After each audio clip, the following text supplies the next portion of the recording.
Hi, this is Sanjana from Mockat, and today I'm going to talk about the selection process and what is it that you can do to start preparing now to ace the interview and the WAT and the other processes and get into an IIM or an other top B school. So now that we've taken CAT, what are the next steps going to be like? Now, right now, the ball is in the court of the IIMs and the other institutes. Certain institutes, including CAP IIMs, will look only at your CAT score, but most IIMs and many other institutes will calculate what's called a composite score. This composite score will take your CAT score or similarly, your XAT or NMAT or SNAP or other exam score. And it could also take other parameters like, your academics, work experience, diversity, bunch of things.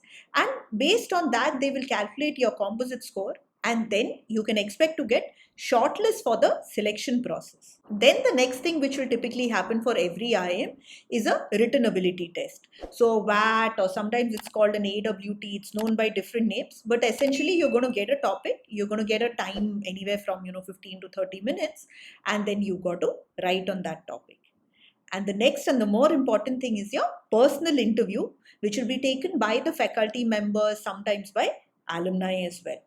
And then you could also have other things such as a group experience, a group discussion, an extempore, which certain institutes have. But most institutes will have a WAT and a personal interview. So what exactly is this written ability test? Now, like I said, anywhere around 15 to 30 minutes is what you get. You can also have a word limit, especially if it's an online test. It can also be an offline test. If it's online, usually it will happen at least 1 or 2 days before your interview. If it is an offline process, you can have the WAT and then you can have your interview on the same day as well.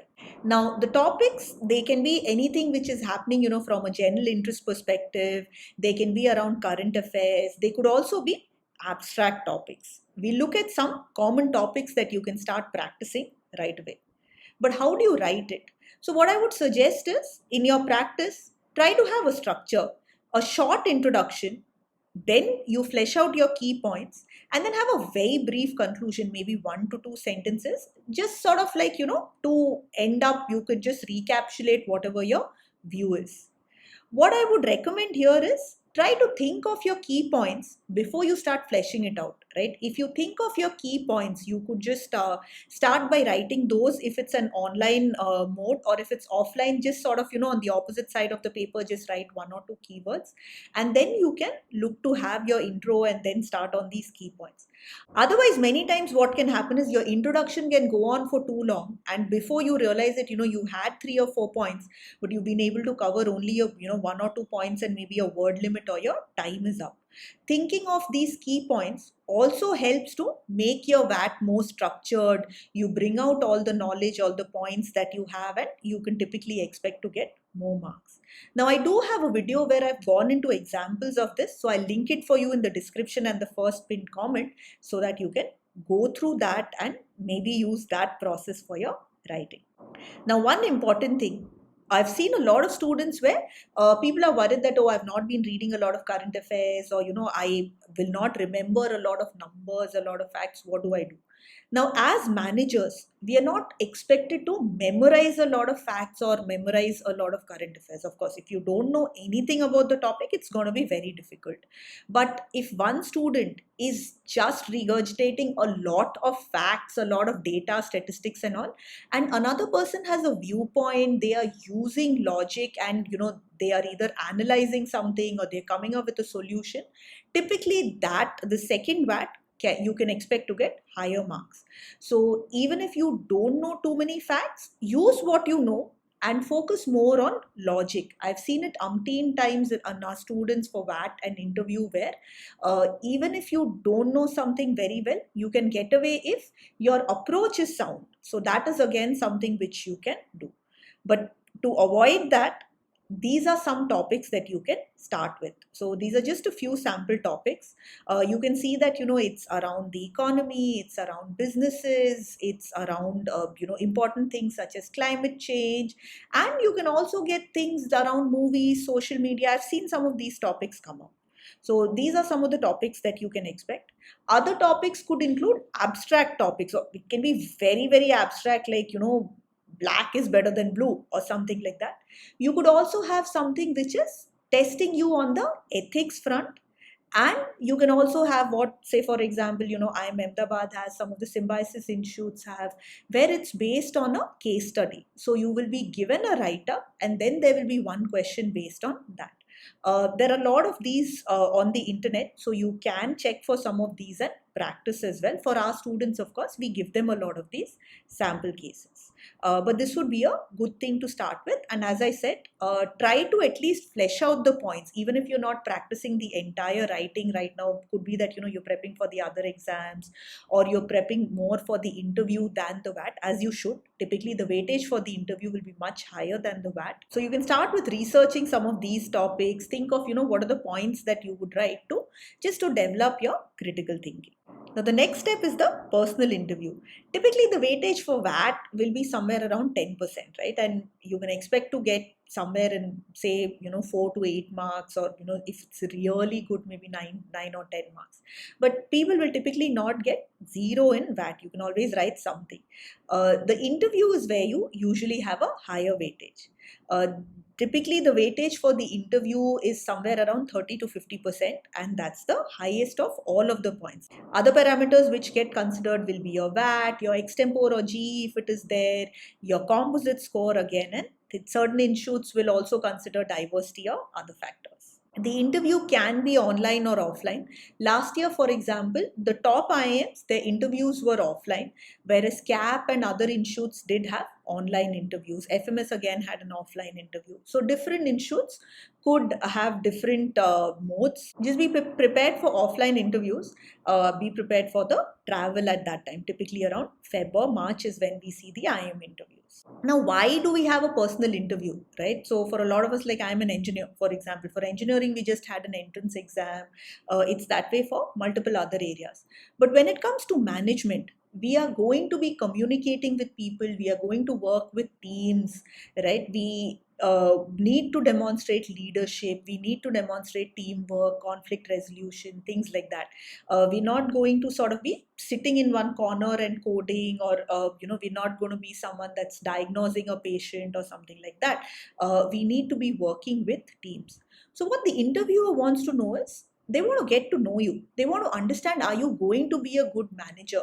Are you going to study hard in the B school? Are you going to participate in extracurriculars, like you have committees, clubs, competitions, initiatives? Are you going to want to participate in all of that? What have you done so far? Are you a good fit for the B school? These are the things that they will want to look at. You definitely need to go in well prepared. So this includes, obviously, dressing up well, arriving on time, things like that. That I think at this level is a must.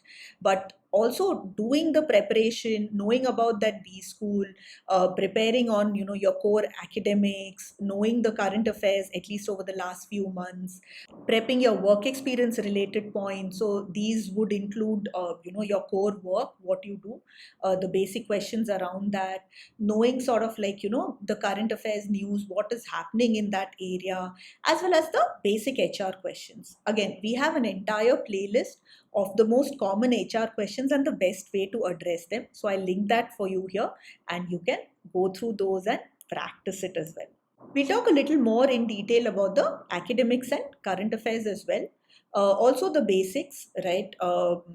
Please go dressed in business formals. Don't argue. Definitely don't lie or make excuses. Be calm. Don't be super nervous. Prep on your body language as well as the answers. These are certain things which you should practice as well. Now, before we come to current affairs, you also need to prep on your academics, and this is something which is especially needed if you are either a fresher or you worked for less than a year, right? They know that there won't be too much on your work experience in that case, and then you need to know your IIMcats. So pick one or two favorite or relevant subjects. So for example, if you're a computer science engineer as I am, it can be something around a particular language, it can be around artificial intelligence, it can be maybe even the history of computers. You cannot go in and say that, hey, my favorite subject was maths, or my favorite subject was business communication. Don't go for a very easy one. Go for a relevant core topic, right? So that's something which you definitely need to prepare on at least 1 to 2 subjects, if not more. Your final year project, any life projects or industry projects that you've done, those are the things that you can look at. Now, when it comes to current affairs, international, so for example, what's happened around Afghanistan, the Russia-Ukraine war, the Israel-Hamas conflict, elections about to happen in India, what's happening in the US, EU. These are things which you should know about. And similarly, national and state level news. So if there's an election in your state, for example, that is something which you need to know. So anything, conflict between two states, if your state is one, or something which is in the news, look for those. Avoid obviously things which are super controversial, clickbait sort of news. An easy thing which you can do, you can visit mockat.com, just hover over prep zone, and then you have the daily news. So every day we curate 5 news articles. So you can go through these, especially the ones which are relevant, as well as the national and international news. So that would be a good start. But what would be relevant for you based on your studies and your work? So for engineers, right? So sector related news. So this will include imports, exports, economic stats. If it's something like, mechanical or manufacturing, then you should also know about how much is being manufactured, even if it's auto, right? So what are the top companies? What is the total revenue? Things like that. These are things which you need to know. Say if you are again on the IT or computer science side, then knowing about what's happening on the AI space. So EU has just come up with an AI law, data privacy, things like that. If you're a mechanical or an automobile engineer, so again knowing about automobiles, knowing about EVs, Ola's coming up with an IPO. So things like these, what's happening, how do we migrate from IC engine to electric vehicles, what are the main companies there, things like that. Anything on the mechanical or manufacturing side, again knowing more about e-commerce is also something which will be good. If you are an electronics or a telecom engineer, then knowing about 5G and 6G, the recent the regulations around importing laptops and other electronic devices. If you are an aeronautical engineer, then the recent space missions which were done by India, other countries, what NASA is doing, International Space Station. These are certain things which you can look at. So similarly, whatever is your specialization, look for the relevant news in that area. If you're a commerce grad, knowing the GDP numbers, the growth rates, the budget once it comes out, what's happening in the banking and the financial sector, oil prices, these are things which you should know. You should also know concepts related to economics and accounts. These are some of the 2 common subjects which they would probably expect you to know. And since you will have faculty also from these areas, it is quite possible that they are the ones who are interviewing you, and they could definitely ask you relevant questions around that. So this would be a good start for anybody with a BCom or a BBA or a similar degree. The fiscal deficit could be another thing which you need to know about. On the humanities side, if you're studying literature, right? So certain, if any key awards, so the Nobel Prize in Literature, other awards, who's winning them, who's won the Booker Prize. These are certain things which you can look at. Other relevant degrees, so if it's around politics, of course, more of politics. And if it's around economics, again, some of the stuff which I mentioned for commerce. So things like these. If it is around communications, again, looking more at awards, what's happening, any controversies, things like these would help. The relevant news in your areas might be a little less. So in that case, be prepared for questions. So for example, again, if you're from a literature background, they might expect you to, analyze certain books. Who's your favorite author? What do you read? These are things which you can look at more. If you're from a medicine or a pharma background, then obviously, COVID was a favorite topic. But even now, there's potential of pandemics, other diseases, vaccines, new development, right? And any national or international issues. So, for example, the entire issue around Marian Biotech. Sometimes, you have medicines where there's issues, companies where there's issues, things like CRISPR. These are things which you could know. If you're from the law background, you definitely need to know the Supreme Court judges, probably even the High Court in your state. What are some of the landmark cases? What are some of the laws which have been passed? is there anything which the government has done that the Supreme Court has either upheld, like for example Article 370? Were there some key decisions made either by the government or by the courts, right? So this could include things around gay marriage. I already spoke about Kashmir.